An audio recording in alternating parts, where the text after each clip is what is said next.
Hi, this is Bethany, the originator of the Albany Peace Project, and today I'm with Glyne Griffith, who is a SUNY professor in Latin and Caribbean, and what was the other studies? Latin American and Caribbean Studies. Latin American and Caribbean Studies. Yeah. Glyne is relatively new to meditation, is that correct? I am, that is correct. Yeah. About a year, you said? About a year I started, and I started because of coming to Unity, Unity Church here in Albany, and one of the things I like about Unity is that Reverend Jim will always take like a 5 minutes or whatever in the service to go into meditation, and I always particularly like the point where he'll say, "And now we go into the silence." And then I started going to Wednesday class and reading books about meditation and so on. So I've been doing it for about a year. Nice. So you kind of started it, and you really felt drawn to it more, to explore it more, right? I mean, what was the benefit, or what was it that you enjoyed about it that made you kind of pursue it more?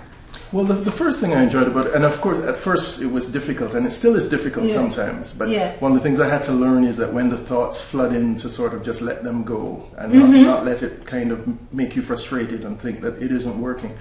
But that's a really good point. Can I just stop you right there? Because yes, it's true. Please don't ever feel as though, oh, you're not doing it right, or it's not working. No, as long as you're bringing your mind back to the thing, to the concept, then you're doing it, and you can't do this wrong, right? I agree. And it took me a little while to accept that, because I always like, oh, there must be a perfect way of doing it, and I realized, no, again, from what I've been reading and from other people who've been meditating a long time, I learned, no, be patient, and as I said, just let those thoughts go. And the more I did it, the more I became comfortable with it, and the more I started to feel the benefits of it.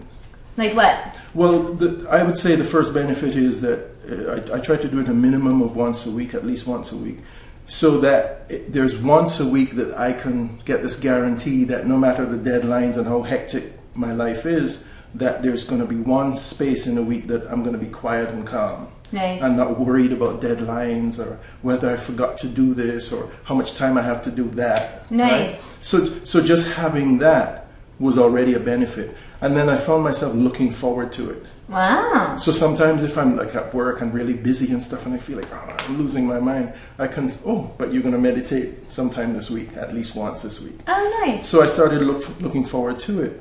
And then when I'm doing it, there's just a sense of calm. Right. And I really like that, and that has been beneficial. Excellent. You think you're going to move it up soon to twice a week? I'm going to try. I admit it took me a while. I remember I got all excited and I went out and I bought this little mat that I put in my bedroom and a little pillow and a little candle, and then I got one of these singing bowls, and I started to get all the paraphernalia together with the initial excitement. And it sat there for about a month before I just kept looking at it like, oh, I'm too busy to do it now. And then I just started. Right. And that is a common thing. People say, oh, I'm too busy.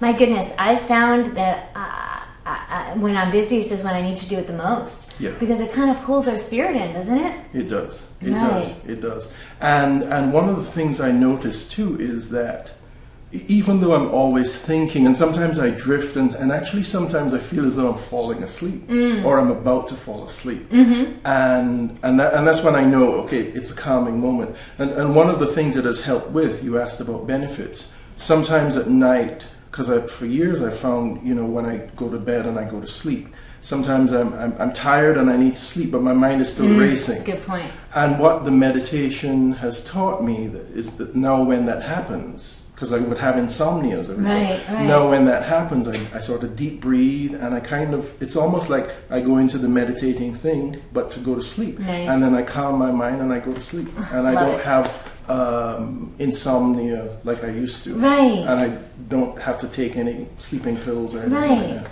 See, that's why I love this stuff. That's why we're doing this. So thank you so much, Glyne. Glyne's going to lead us in a meditation now, and I'm looking forward to it. Thank you very much. Thank you. Yeah.